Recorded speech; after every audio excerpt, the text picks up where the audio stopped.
evening, it was the Roman emperor and unintentional philosopher Marcus Aurelius who observed that we each encounter deceit, greed, falsehood, failure every day, and yet we're constantly stunned by it. How ridiculous and what a stranger he is, he wrote nearly 1900 years ago as he led an army through the forests of Germany, who is surprised at anything which happens in life. Thus, in our fifth story on the countdown, in this Bush administration, the cell phone service you did not read the fine print contract of presidencies. Why are we surprised that it turns out today that the report on the surge by the latest white knight of Iraq, General David Petraeus, will not be written by General David Petraeus, but will be written by the White House? As Marcus Aurelius would probably say, you dummies are the ones providing the surprise, not Bush. Buried in a Los Angeles Times article this morning, the "oh, didn't you know" revelation that whatever General Petraeus, accompanied by Ambassador Ryan Crocker, is charged to present to Congress next month will not actually be his own work, despite the constant references to that report as his. General Petraeus and Ambassador Crocker will be coming back to report on the findings of the success of the surge. The surge success will not only include military successes and military failures, but also political successes and political failures. How the troops are configured, what the deployment looks like, will depend upon the recommendations of David Petraeus. David Petraeus, the general on the ground, will be bringing his recommendations back to the Congress on or about September the 15th. This September, as Congress has required, General Petraeus and Ambassador Crocker will return to Washington to provide a more comprehensive assessment. To say nothing of the assessments of dozens of nameless staffers and those with nothing but political viewpoints from the White House. And saying nothing is exactly what they did. Having been caught, the White House now insisting that the report was never going to be from General Petraeus, that it was always going to be from the president. The Congress asked for these reports from the president.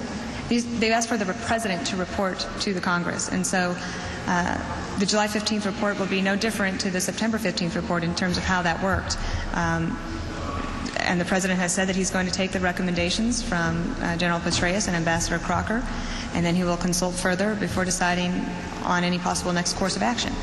As to those recommendations that are not really his, General Petraeus telling reporters in Baghdad that he is going to recommend troop cuts in September, that he believes the U.S. presence in Iraq should be considerably smaller by next summer, but that a quick withdrawal could hurt any progress made. Some other officials telling the L.A. Times they expect that troops to withdraw from some areas, maybe Anbar province, but to remain in Iraq for another 6 months to help in Baghdad. More on the military plans in a moment. First, the latest wool polling by the president. I'm joined by Congressional Quarterly columnist, our MSNBC analyst, Craig Crawford. Craig, good evening. Hi, Keith. Again, we're all victims of not listening to Marcus Aurelius. We shouldn't be surprised, but we are. What happens now politically? Don't the Democrats just pull this thing and the general and the president apart as duplicitous and deceptive and cheap?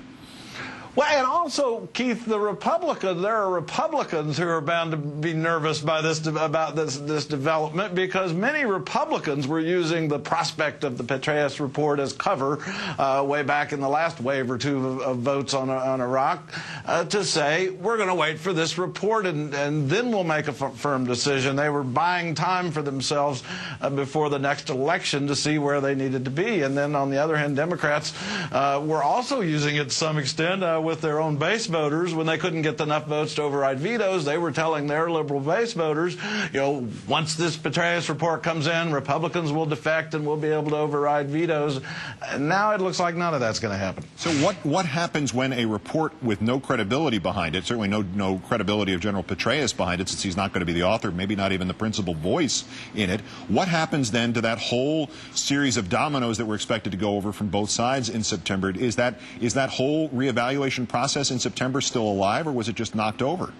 I'm not ever sure it was very real to begin with, Keith. It smelled to me like a ruse on the part of the White House. Another bit of footwork in the rope-a-dope with Congress to keep this war going just like the president wants it to go. This will be the fifth wave of voting, if we have, and as we probably will in the fall, on Capitol Hill on the war. And also, Democrats, I'm not going to be so cynical as to say they're thinking thinking this, Keith, but there is a dirty truth that Democrats are better off with things just like they are, because if in the next election they can argue for winning the White House and keeping control of Congress, the only way to get real change in Iraq is to vote for a Democrat.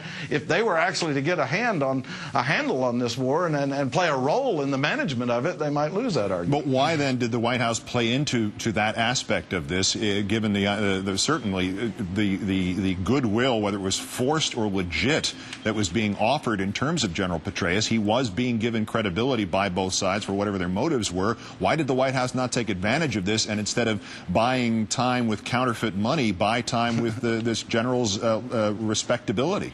Exactly. I find it fascinating, this development, because it suggests one of two things, really, is that they are very confident that they've got the votes, they can hold enough Republicans, especially in the House, to forestall any serious efforts by Congress and to keep the vetoes solid, and don't feel they even need this little routine in September anymore.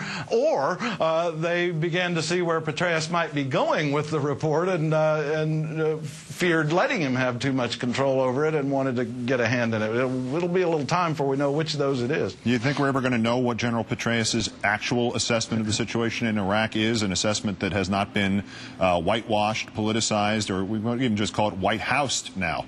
Well, when he gets on the griddle in the hearings, which I'm sure will come, he'll be testifying after this report, and I'm sure a lot of Democrats, including some running for president, may get in the act and pound him pretty hard to get what he really thinks out of him. He's a pretty candid guy, and he had a lot of respect among Democrats. The whole problem here is there's really two things going on. The combat ground truth, which he's supposed to try to bring back to Washington and tell policymakers what's really happening, and then the political games of using him as a way to buy time for Republicans and Democrats, for that matter. I believe the quote was attributed to Boke Carter, the 1930s newscaster.